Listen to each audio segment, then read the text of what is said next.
the Enuma Elis. This evocative name belongs to one of humanity's oldest known creation myths.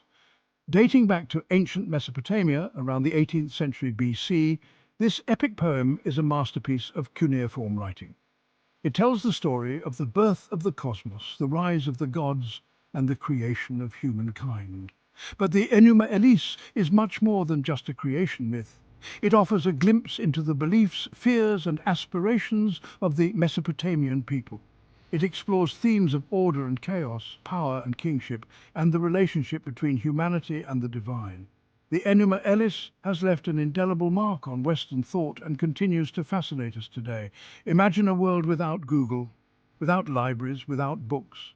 The Enuma Elis was more than just a good yarn. It was a sacred text, recited during important festivals like the Akitu New Year celebration. The epic served to legitimize the king's rule and reinforce the societal structure. To truly appreciate the Enuma Elis, we must journey back in time to ancient Mesopotamia. This land between two rivers, the Tigris and Euphrates, was the cradle of civilization. Here in the 4th millennium BC, the world witnessed the birth of writing, the invention of the wheel, and the rise of the first cities. Mesopotamia was a patchwork of city-states, each ruled by its own king and dedicated to its own patron deity.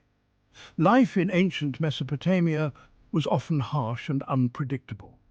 The Tigris and Euphrates, while sources of life, were also prone to devastating floods. This precarious existence deeply influenced the Mesopotamian worldview. They believed in a pantheon of gods and goddesses who controlled the forces of nature. Religion was not merely a matter of personal belief, it was deeply intertwined with every aspect of Mesopotamian life. For centuries, the Enuma Elis lived only in the whispers of history. Then, in the mid-19th century, a remarkable discovery brought this epic poem back to life. Archaeologists excavating the ruins of the Assyrian king Ashurbanipal's library at Nineveh in modern-day Iraq unearthed a collection of clay tablets. Inscribed in cuneiform script, they contained a nearly complete version of the Enuma Elis. Imagine the excitement of the archaeologists. These fragile clay tablets, buried for millennia, held the key to unlocking a lost world. The decipherment of cuneiform script in the early 19th century was crucial. Scholars could finally read the words of the ancient Mesopotamians, bringing their stories and beliefs to life. The discovery of the Enuma Elis tablets was a pivotal moment in the study of ancient Mesopotamia. It provided invaluable insights into Mesopotamian mythology, religious beliefs, and social structure. The epic poem quickly captured the imagination of scholars and the public alike. The Enuma Elis is an epic poem, a grand narrative spanning 7 clay tablets. Each tablet tells a distinct part of the story, like chapters in a book. The first tablet sets the stage, introducing us to the primordial deities Apsu, the god of fresh water, and Tiamat, the goddess of salt water. Their mingling waters represent the chaos that existed before the creation of the ordered world. As the story unfolds, new gods are born, disrupting the peace of Apsu and Tiamat. Apsu, threatened by their youthful energy, plots to destroy his offspring. However, the clever god Ea learns of the plan and kills Apsu, taking his place as the supreme god. The death of Apsu sets off a chain reaction. Tiamat, enraged by the murder of her consort, vows revenge. She unleashes monstrous creatures upon the world, throwing the cosmos into turmoil. The gods are terrified. They turn to Marduk, Ea's son, a young and powerful warrior god. The Enuma Elis is rich in symbolism. It's not just a story, it's a coded message about the Mesopotamian worldview. One of the most prominent themes is the battle between chaos and order. Tiamat, with her monstrous offspring and swirling waters, represents primal chaos. Marduk, the valiant warrior god, embodies order and civilization. This struggle wasn't just an entertaining story for the Mesopotamians. They lived in a world where the forces of nature were often unpredictable and destructive. Floods, droughts, and storms were constant threats. The Enuma Elis helped them make sense of this chaotic world by presenting a narrative in which order ultimately triumphs. The myth also explores the themes of power and kingship. Marduk's victory over Tiamat is not just a cosmic battle, it's a political act. The Enuma Elis wasn't just a story told around campfires, it played a central role in Mesopotamian religion and ritual life. The epic was recited during the Akitu festival, a 12-day New Year celebration held in Babylon. Imagine the scene, the city adorned with garlands, the air thick with incense, the priests chanting the verses of the Enuma Elis. This wasn't just entertainment, it was a reaffirmation of their cosmology. The Enuma Elis served to reinforce the power of the gods, particularly Marduk, the patron deity of Babylon. The king, seen as Marduk's representative on earth, played a key role in the Akitu festival.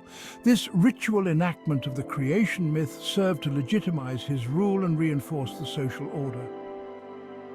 But the Enuma Elis's influence went beyond the grand festivals.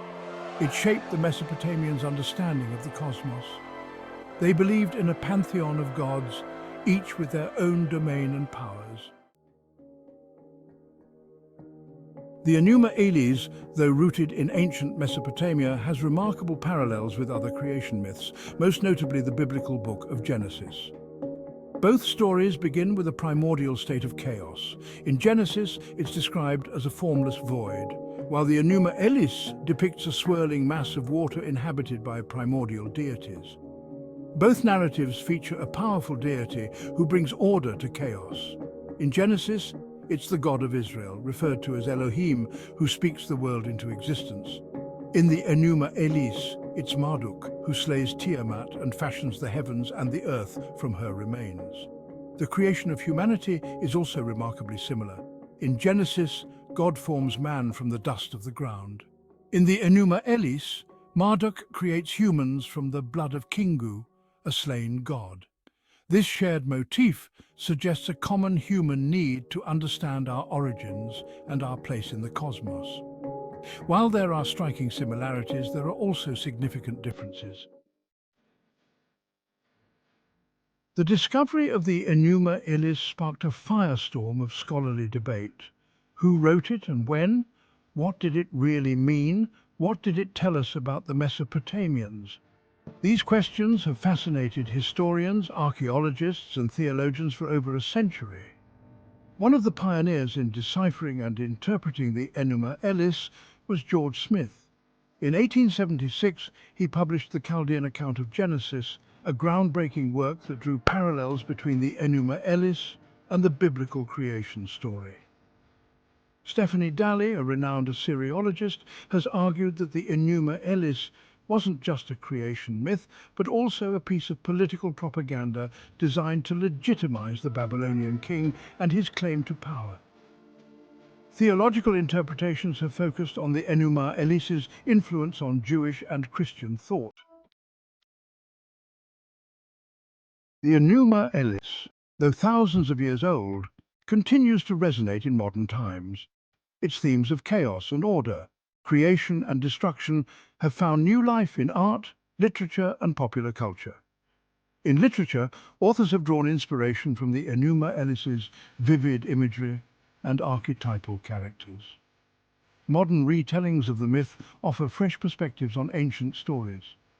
Poets and playwrights have explored the themes of creation, power, and the human condition through the lens of this Mesopotamian epic. Musicians and composers have also found inspiration in the Enuma Elis. Operas, symphonies, and concept albums have been written, each offering a unique interpretation of the creation myth's grandeur and drama. The Enuma Elis, though a product of a distant time and culture, continues to speak to us across the millennia. It reminds us of the power of storytelling, the human need to understand our place in the universe, and the timeless themes that connect us across cultures and generations. Today, the Enuma Elis is more than just an ancient text studied by scholars. It's a living story, kept alive through new translations, interpretations, and artistic expressions. It's a reminder that the questions that haunted the ancient Mesopotamians, questions about creation, purpose, and the nature of existence, continue to resonate with us today. So this was all for today, folks. If you've enjoyed the video, then give it a like. We have a playlist on Sumerian mythology, check that out, and subscribe to this channel to show your support. See ya.